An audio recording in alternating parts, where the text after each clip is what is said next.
Hi, my name is Aayita Garcia Doedo, and I'm an environmental toxin educator. I've spent the last 13 years researching pollutants, many of which are found inside homes, and I've also worked one-on-one with many families, helping them transition to a lower tox and healthier lifestyle. Erica Scone-Reese and husband Matt had no idea that a dangerous toxin in their home was making her sick. One that 70% of us are also exposed to.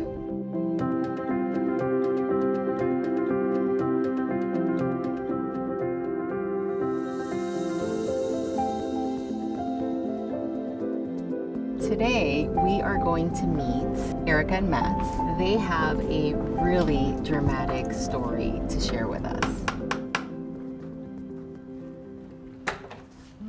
Hi. Come on in. Hi, thank you. Nice to meet you. Finally in person. Yeah, Hi, nice to meet Matt. This is Ooh, Coda. Who are you, gorgeous dog? Hi. So this is the house. Yeah, this is our house. Amazing. It's looking amazing. Thanks, we're in the home stretch. I'm almost done. Oh, Yeah. wow. The floors look great. I mean, wow. Yeah. You guys have been busy. He's been doing a great job. That's great. And Thanks. how are you feeling? Today's a good day. Yeah. Happy to hear that. Yeah, thank Good, you. good stuff. Yeah. Welcome. Come on in. Yeah, let's talk. Yeah. I spoke with Erica before my visit. She and her husband have had to deal with a mysterious illness that, for the longest time, no medical professional was able to correctly diagnose. After we got together, we used to go camping a lot, kayaking. We were artists together, so we're both makers. We made a lot of things. Okay. And yeah, I was healthy, and some people called me tenacious, very passionate, hardworking, and always had a lot going on. I work in construction, mostly the woodworking, and boombox building is a side venture. But yeah, we were heavily in the outdoors, snowboarding, camping, backpacking, fishing, all that. And at what point did you decide, let's buy a house together? Well, we had lived together for a little while in Berkeley, in an apartment. Yeah. And then we decided we wanted to buy a house. We ended up seeing this property, and it felt like a dream come true because it was a really big property. And even though it wasn't updated, we liked that because we could update it to our own taste. We thought this was the one right away, and we were like pretty sure we wanted to get this house, and do what we could, even if we had to spend a little bit more money. So we went for it. Before buying the house, usually there's home inspections, right? What was that process like? No, so in that market, it was you had to bid on a house with non-contingencies, and that's what we were advised to do by our agent, and that was the only way to get a home in that time. It was so competitive, so we just looked at their disclosures. Yeah, it didn't show anything concerning. Their lovely, well-maintained home is now in the process of being renovated, but it was no easy ride to solve the mystery of what inside their home was making them sick. Up until then, they had a healthy and active life together. And at what point do you start seeing that there's potentially some issues going on? At first, our puppy didn't want to sleep in the bedroom with us anymore. All of a sudden, he just detested it and would go elsewhere in the house and sleep in the basement. He started losing all the hair on his chin and chest, and even doing a little bit of wheezing. Problems for their dog Coda were only the beginning of what was to come. I started having symptoms. I started to feel dizzy a lot. My energy was decreasing.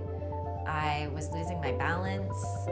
She was sensitive to light and sound, and certain foods that she was eating her whole life, she would have reactions to all of a sudden out of nowhere.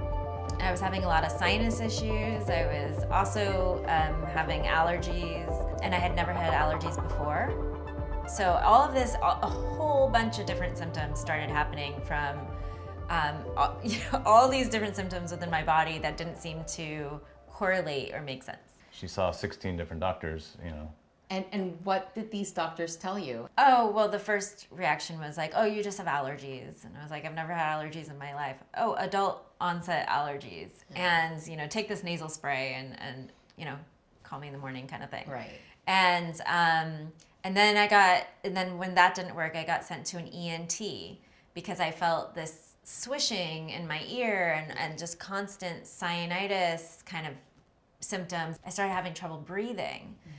And this ENT straight looked at me and then looked at Matt and was like, you should probably take her to a psychologist. Wow. Yeah, he didn't think there was anything wrong with her, but he was pretty wrong about that. As many as 25 million Americans suffer from a rare and undiagnosed health condition. Dealing with an undiagnosed chronic illness can cause tremendous life changes, ones robbing you of the things you enjoy and a sense of hope for the future. I now was virtually bedbound, living my life mostly horizontal, either in bed or on the couch. I had to hold on to things, to stand up, to walk. Eventually I had to stay home to take care of her and help her, make it through the day. So it led me to kind of quit my job of 23 years at that time. I was in and out of the emergency room. I started having what I later found out were asthma attacks, and I started becoming sensitive to every scent and chemical and smoke and all of these things that I had never been sensitive to in the past. I was really, really scared. I was having emergency after emergency and I've never had health issues like this before. And that's when I started staying home from work to take care of her. And it was about a month and a half in staying home that I started feeling like I couldn't breathe as normal as I used to. And I was having a little bit of chest pain, which is unnormal, as I've never had health problems in my life. I haven't even broken so much as a toe or anything. So, for me to feel unhealthy or sick out of nowhere, it was bizarre. That's when I realized there might be something in the air in this house. Generally, most of us think air pollution happens outside, but emissions from indoor sources can be even more toxic to our health. So what's that something in the air that made Erica, Matt, and their dog victims of a homesick home?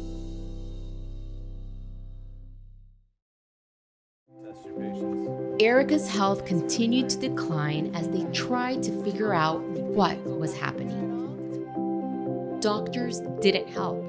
It was all on them to find the cause and the solution. Naturally, the first thing I thought about was the furnace, because that's pumping air, moving air around the house.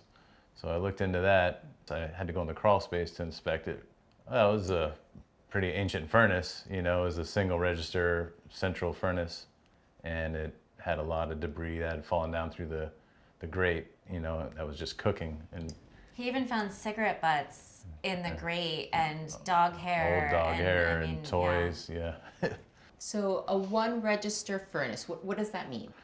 It's just a single register, right central location in the house, and it was a floor furnace, so the furnace was hanging in the crawl space. Right here we had one register on this side of the wall and one on the other, and the furnace was mounted below into the crawl space. So this was it for the whole house? The whole house, not efficient enough for this size square footage. Yeah, we have a split level house, so the heat was definitely not getting to both levels of the house. Yeah, and that was found in a pretty bad condition, correct? Correct. It was very filthy, and it probably was a fire hazard, so it had to go when we ripped it out. Yeah. Plus, it had an asbestos pipe that went up through the roof, so I yanked that out as well. Remove that. Okay. An old furnace no longer circulating air properly means trouble. It can cause watery eyes, headaches, and more serious conditions like asthma, dizziness, blurred vision, and respiratory complications. See what's in the hallway. Sure. Yeah.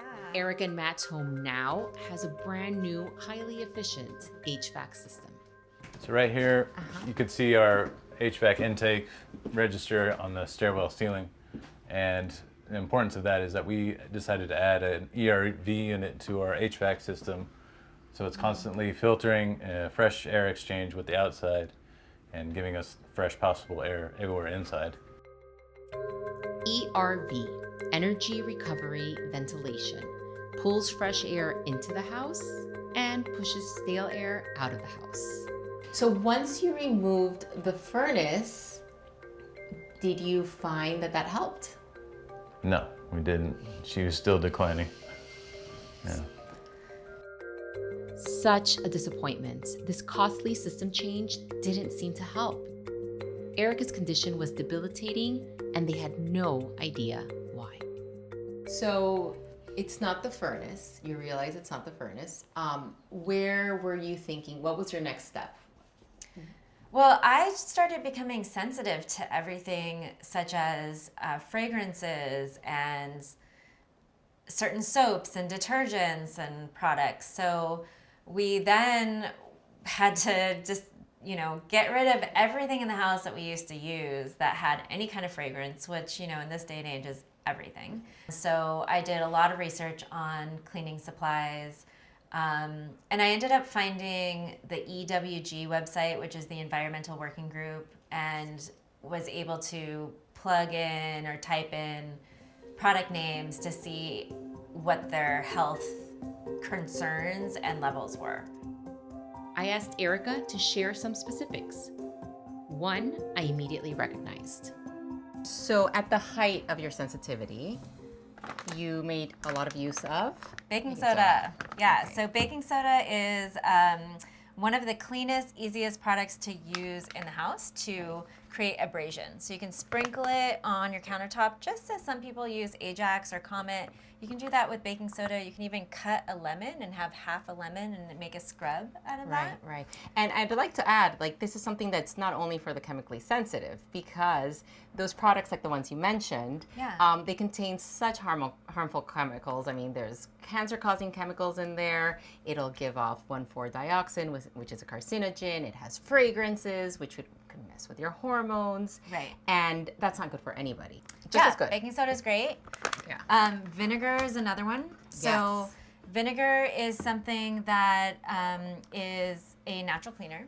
I even add vinegar to my laundry. It softens the fabrics, and it also would clean mycotoxins if you have any. Right. Well, this is usually one of the first things that we change in anyone's house, kind of like what you guys did, right? Yeah. Because one of the main sources of chemical exposure, toxin exposure, is our cleaning products. Right. And what people don't realize is that even if you're not the one doing the cleaning in the house, the chemicals in these products will remain in your air for days. Right, and we're breathing them in. If you have any sinus issues, respiratory problems, all of that. It will trigger them. And the other thing is that I think that people believe that they need to buy harsher products to clean if there's someone who's sick at home. So they look for antimicrobials like triclosan. And those are endocrine disrupting chemicals where soap and water and vinegar can be as effective. Just as effective. What's this? This you made? This is my go-to. I use this all the time. What's in there? And actually, all it is 1 part 7th generation free and clear. So that means that it's no fragrance. So 1 part dish soap and 9 parts water. So just a 1 to 10 mixture, and that's it. And this is actually what I use as my multi-purpose cleaner. Countertops, kitchen, bathroom. So many people use laundry detergents, and they use them with specific fragrances because they love having those towels that smell for weeks. Now, those are chemicals that are meant to stay in your clothes for weeks, so they're affecting you and your health for weeks. Yeah. So which of these did you start using when you switched over? I switched to a fragrance-free detergent, which we should all be doing because fragrance is unhealthy for us, synthetic fragrance. Yeah. So I'll interrupt you there. When you see the word fragrance on any ingredient list, it could also be on personal care products, right? Yes. Not only cleaning products. That means that that could represent up to 20 ingredients it. No one's telling you what's in there. Most of the time, they're highly allergenic. Yeah. And 9 out of 10 times, they will contain phthalates, which are, again, hormone-disrupting chemicals, Yes. which are found in many things that we're exposed to and are linked to infertility and a whole long list of ailments. Yeah, so I switched to Attitude, and Attitude is a great brand, and it's a fragrance-free brand, and I actually prefer to use the one that's made for babies and kids. Because it's more... Always less chemicals, friendlier on the skin. I think with laundry, it's important to mention a lot of people like dryer sheets, and those are probably one of the most toxic products that exist, period. If you have to start somewhere, stop using dryer sheets. Please stop using dryer sheets. And if anybody wants to deal with the static of that you are using dryer sheets for, vinegar helps, but so do wool balls. Yes, Yeah. and they sell them. They sell them in the stores or online. Yeah. You can get little wool balls. Yes. You put 3 of them into the dryer, and they work perfectly. Exactly. Yeah. Well, this is really helpful. Thanks for sharing this with us. Yeah, thanks for asking. The European Union has banned or restricted more than 1,300 chemicals from use in personal care products. Here in the US, only 11 cosmetic ingredients are banned. Overcautious or negligent? My advice, check labels and use non-toxic products whenever possible. And now for the million-dollar question. Did getting rid of these toxic chemicals get Erica's health back?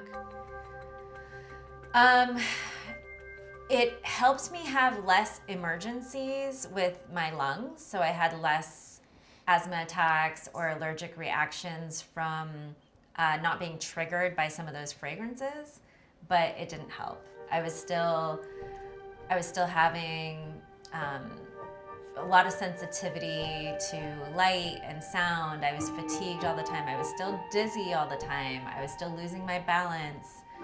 You address the furnace, you change out your cleaning products and personal care products, but you're still experiencing a lot of symptoms. You're still feeling horrible. What happens next?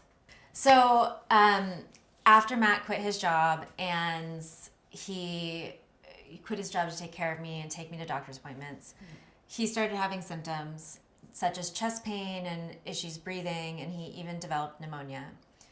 And one of the doctors that we had seen, an allergist, spoke about mold, but said that because it was summertime, it wouldn't be an issue, that's only an issue in the winter, which we now know is completely inaccurate. However, it got us thinking that mold could even be an issue, right? So he ended up getting a Home Depot lab kit, like a $10 Petri dish to test for mold. And I set it up upstairs, where we were sleeping, followed the directions to a T, and sure enough, after a day, it was growing some pretty wicked fuzz. It was almost covered in black mold. Yeah. In one day. Mm-hmm. Yeah. A home test kit. A home test kit, yeah. For less than $20, home mold detector kits are available that meet OSHA and EPA standards. There are also kits that test multiple areas of your home you then send to a lab. If either one tests positive for mold, immediately contact a professional mold inspector for more advanced testing, which is exactly what Erica and Matt did next. He did air samples throughout the house. He called us a couple days later and said that the spore count was so high in every room of our house that nobody should be living in it. Wow. Yeah. So that day, we decided to move out to the backyard. And That day. put up a tent the same day. So what was your reaction when the inspector tells you you should leave? That it's that bad? We couldn't believe it. Well, it's heartbreaking because, biggest fear that you could have about your house came true, that you have to vacate it like immediately. Yeah, for our home not to be safe. I mean, that's your home, that's your foundation. I know what would be going through my mind at this point. Do we leave, try to sell, or see if we can swing a remediation that's likely to be costly? Well, we weighed our options and decided that we wanted to remediate, and fix the problem so we could move back in, as soon as possible. And hopefully that would be the fix, and she'd get her health back. With a staggering spore count in the home, it's clear that mold is the mysterious cause of what's been making them sick. But to get both their home and Aayita's health back, they'll have to fight a two-front war.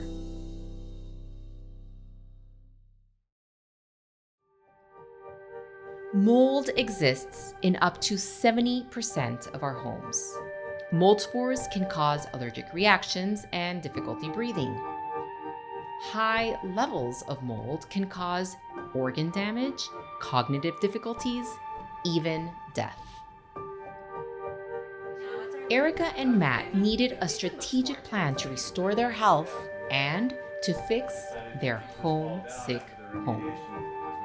We just did research to find a remediation company, and at the same time we had to do research to then find a doctor who knew about mold, because now it was clear that there was a link between the house being sick and me being sick. Right. When you finally found a doctor that could help you, that knew about mold, what kind of a protocol did they put you on? We ended up trying a few different doctors and met Dr. Elizabeth Large, and she had a lot of experience working with somebody who was as sensitive as I was. I had developed so many sensitivities from, at this point, 2 years of living in mold. Aayita persuaded Dr. Large to make a house call to speak about long-term mold exposure. Can you heal from mold toxicity? Yeah. So it's so different with each person, but I would say I'm always trying to get people to detoxify.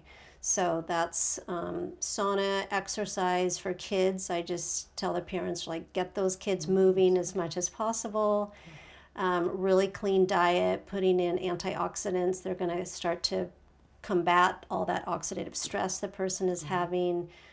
Dr. Large spoke of an additional complication for Aayita, a condition I wanted to know more about. Mast cell activation. What is that, and how does that relate to mold? We all have mast cells in our body, and we think of them in terms of allergies. So certain people who have a susceptibility to allergens, particular allergens, causes release of histamine from a mast cell.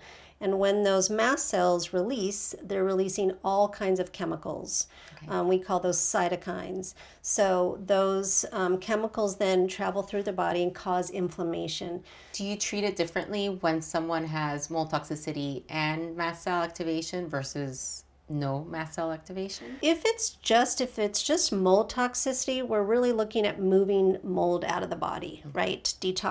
Taking things to help detoxify, putting in good healthy foods with a lot of antioxidants, the binders. But when someone's going through mast cell, it's a completely different. The whole nervous system starts to get sensitized and overactive. So sometimes we can't do anything with the patient until we start to calm their nervous system. So that brings us to Aayita. Aayita, we know, had pretty severe mold exposure and a long recuperation, right? What can you tell us about how you were able to help her? So the individual variation between each person with mast cell is quite intense. So it's really about trying, antihistamines. So looking at where that person is having the activation. Aayita was having a lot of asthma. So we had to do a lot of things that were going to help her lungs to calm down. Vitamin C, vitamin D, zinc, certain herbs. What they're doing is they're starting to stabilize that mast cell from releasing histamine, being so quick to release. So things like that, and then also doing some detoxification with her for her lymphatic system, her lungs. She was also a highly, highly motivated patient. So working with Aayita was, amazing because she was doing the work. So what was it like to be Aayita has come a long way from the year of being bedridden. She continues to detoxify and heal while they finish up the intense remediation on their homesick home. Eventually, this will be our dining room. Okay. Yeah, and right where I'm standing, there used to be a wall, and we did an ERMI wipe here, and that came back with high mold score. So we decided to tear out all the framing and open up the kitchen into the dining room. Which looks great. Yeah, thanks. Right. And just have a little work left to do. I'm sourcing some wood for the box beam, but I'll get it in there. It's gonna look nice. Yeah. Where else did you find mold here in the kitchen? A really bad spot was over here in the corner where the kitchen sink used to be when we bought the house. Okay. Yeah, And- it used So to it be was right. Yeah, it used to be right here in the corner. Yeah, and when Erica would do dishes for long periods of time, she said she'd feel real dizzy, sometimes get headaches, and we just didn't know why.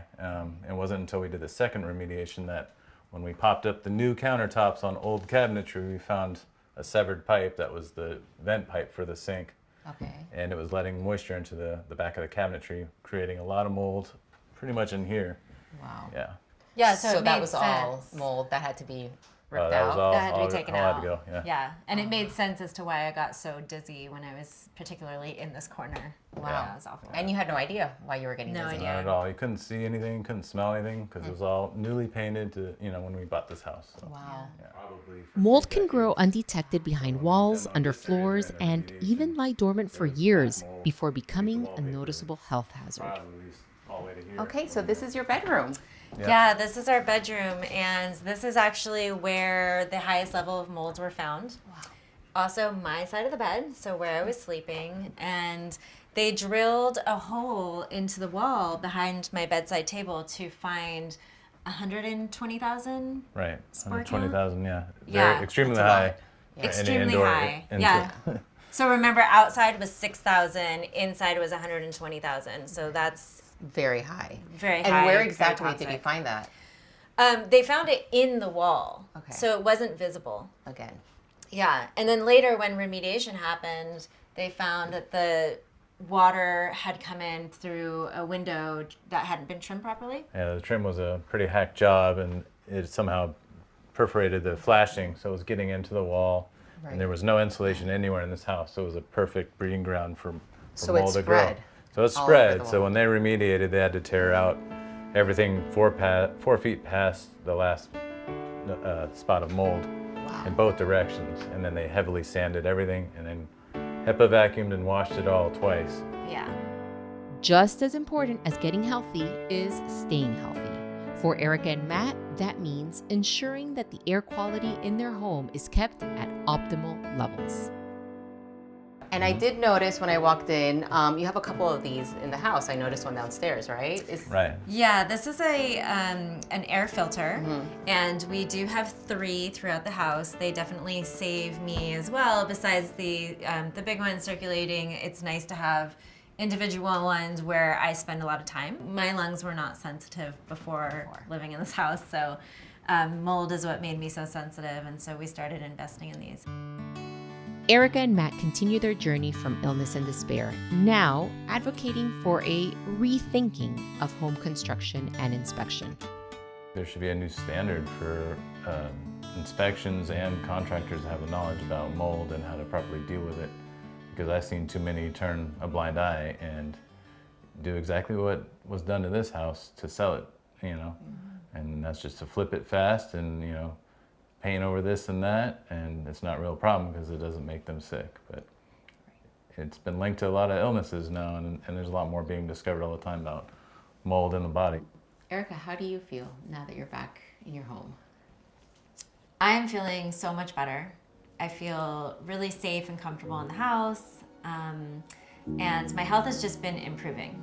So I'm really happy to be able to say that, to go from bedbound to living a, 85% normal life, maybe I could say. I'm still detoxing from mold. It takes quite a long time to detox from mold.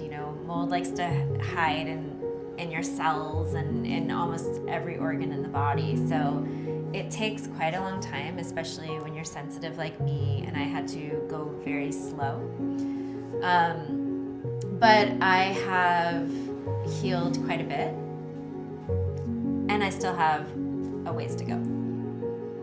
Wow, what a story. Thank you guys so much for sharing your home and your story with us. Is there anything that you'd like to share? Any final thoughts with anyone going through something similar? Yeah, just to not give up and stay with it, because anything can be fixed. Do the right remediations and repairs, you can be back in your home. Yeah, no, never lose hope. Yeah. Yeah, and never lose hope that your health can be restored as well. And could be daunting and a very difficult journey, but healing is possible. And just to reach out to people who know how to help. Yeah. Well, thank you guys. Thank you so much. for- So lovely meeting you guys. Good luck with everything, with finishing up the house. Thank you. Bye. Thank you so much. Thanks. Bye, Coda. Take care. Bye. Today, Erica and Matt showed us how their battle with mold almost destroyed their health. But through perseverance, advocating for themselves, and never losing hope, they were able to restore their home health and their personal health. If you or a family member has been sick or unable to recover, seriously consider testing your home for mold. Stay healthy, and we'll see you next time.